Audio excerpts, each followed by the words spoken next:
नमस्कार आदाब दोस्तों, एक बार फिर से आप सभी का मैं बहुत बहुत स्वागत करता हूं। दोस्तों, हरियाणा में 1 अक्टूबर को विधानसभा का चुनाव होने जा रहा है। 4 अक्टूबर को नतीजे आ जाएंगे। इस बीच दोस्तों एक बहुत बड़ी खबर आ रही है हरियाणा को लेकर। खबर यह है दोस्तों कि चाबी और केतली का गठबंधन हो गया है। इस समय की दोस्तों सबसे बड़ी खबर मैं ब्रेक कर रहा हूँ। सबसे बड़ी खबर, चंद्रशेखर आज़ाद और दुष्यंत चौटाला के बीच दोस्तों ये गठबंधन हो गया है। ये आप पोस्टर देख सकते हैं, बाकायदा दोनों ने इसको लेकर साझा प्रेस कॉन्फ्रेंस किया है। दोस्तों ये खबर है, देखिए बहुत बड़ी खबर है दोस्तों। इससे पहले मैं आपको बताऊं तो INLD और BSP ने हरियाणा में गठबंधन किया था। 37 सीटों पर BSP अपने उम्मीदवार उतार रही है, जबकि 53 सीटों पर INLD अपने उम्मीदवार उतार रही है। इस समय दोस्तों INLD और BSP का जो प्रचार है वो चरम पर है। आकाश आनंद लगातार चुनावी रैली कर रहे हैं और उनका साथ दे रहे हैं अभय चौटाला। यहाँ तक कि BSP INLD गठबंधन ने मुख्यमंत्री का चेहरा भी घोषित कर दिया। जब सरकार बनेगी तो अभय चौटाला मुख्यमंत्री होंगे। लेकिन दोस्तों इस बीच चंद्रशेखर और दुष्यंत चौटाला ने गठबंधन करके हरियाणा की राजनीति में हड़कंप मचा दिया है। देखिए दोस्तों, INLD से निकली है JGP, मतलब दोस्तों जो इनेलो है ना, इनेलो उसी में से JJP निकली है। और जो दुष्यंत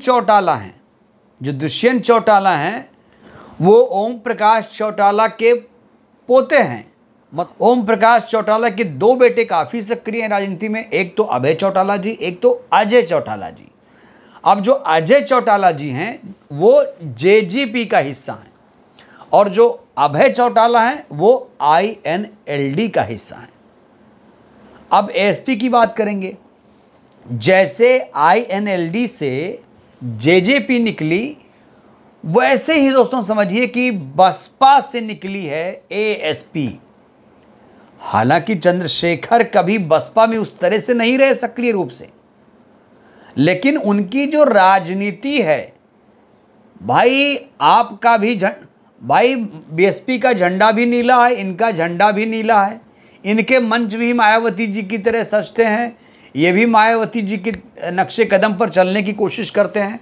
अब मायावती जी ने हरियाणा में गठबंधन किया तो इन्होंने भी गठबंधन कर लिया। तो बड़ी सिमिलरिटी है दोस्तों, बड़ी सिमिलरिटी है। इससे पहले याद दिला दूं आपको, चंद्रशेखर आज़ाद ने 2023 के विधानसभा के चुनाव, राजस्थान में विधानसभा का चुनाव था, तो वहाँ पर दोस्तों हनुमान बेनीवाल की पार्टी से उन्होंने गठबंधन किया था। हालांकि राजस्थान में चंद्रशेखर आज़ाद को कोई सफलता नहीं मिली थी। अब चंद्रशेखर आज़ाद ने हरियाणा में JJP से गठबंधन कर लिया है। अब बड़ा सवाल, चंद्रशेखर को फायदा होगा, नुकसान होगा? BSP और INLD गठबंधन पर इसका कितना असर पड़ेगा? दोस्तों ये बहुत बड़ा सवाल है, क्योंकि जाट दलित कॉम्बिनेशन की यहां पर बात हो रही है। जाट दलित अगर एकजुट हुआ तब अभय चौटाला मुख्यमंत्री बन पाएंगे। अगर वोट कट गया, अगर वोट का बंटवारा हो गया, JJP की तरफ हो गया, ASP की तरफ हो गया, तो फिर दोस्तों दिक्कत आ जाएगी। और चंद्रशेखर आज़ाद जब से सांसद बने दोस्तों काफ़ी सक्रिय हो गए हैं भाई। वो 10 सीटों पर उपचुनाव लड़ने जा रहे हैं। उत्तर प्रदेश में 10 सीटों पर दोस्तों उपचुनाव होने जा रहा है। 10 सीटों पर प्रत्याशी लगभग फाइनल कर दिए गए हैं। और इस बीच दोस्तों गठबंधन करके उन्होंने सबको चौंका दिया है। किसी को यकीन नहीं था कि यार इस तरह से गठबंधन हो जाएगा। दोस्तों कहा जाता है कि जो चंद्रशेखर आज़ाद हैं वो मायावती जी के नक्शे कदम पर चलकर मायावती जी की तरह एक मुकाम हासिल करना चाहते हैं राजनीति में। मायावती जी भी सांसद बनी बिजनौर से, और बिजनौर के ही नगीना से चंद्रशेखर आज़ाद भी सांसद बने।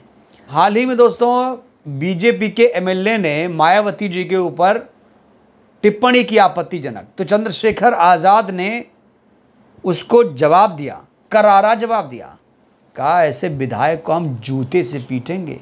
ये चंद्रशेखर आज़ाद का कैमरे के सामने ऑन रिकॉर्ड बयान है।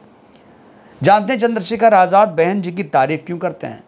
दोस्तों तारीफ तो करनी ही पड़ेगी, क्योंकि जिस दिन चंद्रशेखर आज़ाद बहन जी की आलोचना करना शुरू कर देंगे उस दिन वो बहुजनों की नज़र में गिर जाएंगे। क्योंकि जब वो तारीफ करते हैं तो जो बीएसपी के समर्थक हैं वो कहीं ना कहीं इस तरफ मुड़ते हैं। और दोस्तों मैं आपको बताऊं तो नगीना में जो प्रयोग हुआ उससे बहुत सारी चीज़ें निकलकर सामने आईं। नगीना में बसपा बहुत कमज़ोर थी, मात्र 13-14 हज़ार वोट मिले और 1.5 लाख चंद्रशेखर को वोट मिले। तो जो मायावती जी के वोटर थे उस तरह से सक्रिय नहीं थे। और जब से चंद्रशेखर ने चुनाव जीता है खुद को वो दलितों का मसीहा मानने लगे हैं। खुद को वो कहने लगे हैं कि भैया एएसपी ही सब कुछ है, बीएसपी अब वो नहीं है, क्योंकि मायावती जी सक्रिय नहीं है। दोस्तों बड़ी बात, चंद्रशेखर आज़ाद बहन जी की तारीफ तो करते हैं कि बहन जी का अपमान हम नहीं सहेंगे, बहन जी ने हमें बहुत कुछ दिया, लेकिन जब वर्तमान की बात आती है तो चंद्रशेखर थोड़ा सा कन्नी काट लेते हैं। जब वर्तमान राजनीति की बात आती है तो वो कहते हैं भाई बहन जी अब एक्टिव नहीं है, बहन जी ने बहुत कुछ दिया, हमें आत्मसम्मान से चलना जीना सिखाया, लेकिन बहन जी का दिन अब नहीं है, अब हमारा दिन आ गया है। ये चंद्रशेखर दोस्तों कई बार कैमरे के सामने बोल चुके हैं। और दोस्तों जिस तरीके से हरियाणा में केतली और चाबी का गठबंधन हुआ, ये खबर दोस्तों चर्चा के केंद्र में आ चुकी है। चंद्रशेखर आज़ाद के समर्थक कह रहे हैं कि बीजेपी कांग्रेस को इससे बहुत बड़ा नुकसान होगा। बड़ा सवाल, क्या इससे आईएनएलडी या पीएसपी की सेहत पर फर्क पड़ेगा? फर्क पड़ेगा नहीं पड़ेगा ये इस पर निर्भर करता है कि जाट और दलित किस तरफ जाते हैं। वो बटेंगे नहीं बटेंगे, यूनाइटेड रहेंगे। अगर दलित मायावती जी की वजह से बीएसपी के साथ रहा और जाट अगर जो है वो आईएनएलडी की वजह से वो अभय चौटाला जी के साथ रहा, तो दोस्तों सरकार आसानी से बन जाएगी। 90 विधानसभा सीटें हैं हरियाणा में और 46 सीटें चाहिए। अब अगर 37 सीटों पर बीएसपी लड़ रही है, 53 सीटों पर वो, तो 53 में कितनी सीटें ला सकते हैं? 37 में बीएसपी कितनी ला सकती है? ये इसी पर निर्भर करता है कि जाट दलित एकजुट हैं या नहीं। अगर बंटवारा हुआ तो जाहिर तौर पर सपना चकनाचूर हो सकता है। और चंद्रशेखर आज़ाद का अपना दोस्तों एक फैक्टर बन रहा है, क्योंकि जब से सांसद जीते हैं काफ़ी लोकप्रिय हो गए हैं। चंद्रशेखर आज़ाद को हल्के में नहीं ले सकते, और जहाँ तक जेजेपी की बात है उसको भी हल्के में नहीं ले सकते। वो एनडीए का हिस्सा थी, अब एनडीए का हिस्सा नहीं है, नाराज़ हो गए दुष्यंत, तो अब दुष्यंत और चंद्रशेखर दोस्तों हरियाणा में साथ आ गए। बहरहाल दोस्तों इस वीडियो में फिलहाल के लिए बस इतना ही। आपको क्या लगता है, क्या दुष्यंत और चंद्रशेखर हरियाणा में कमाल कर पाएंगे? क्या इस गठबंधन से बसपा और इनेलो के गठबंधन की सेहत पर कोई असर पड़ेगा? आप लोग भी अपनी प्रतिक्रिया दीजिएगा ज़रूर। बहुत बहुत धन्यवाद, शुक्रिया।